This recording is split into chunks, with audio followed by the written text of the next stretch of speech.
बोले बाकी आधी खामोशी कह दे हम जुबां की तलाश है ना तो कारवां की तलाश है ना तो कारवां।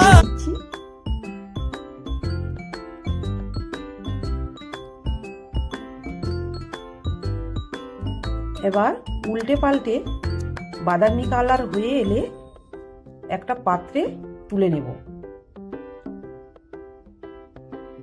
আমার ব্রাউন কালার হয়ে গেছে, এবার আমি একটা পাত্রে তুলে নিচ্ছি। এই রেশমি কাবাব শীতকালে গরম গরম খেতে কিন্তু খুবই ভালো লাগে, তোমরা বাড়িতে ট্রাই করতে পারো।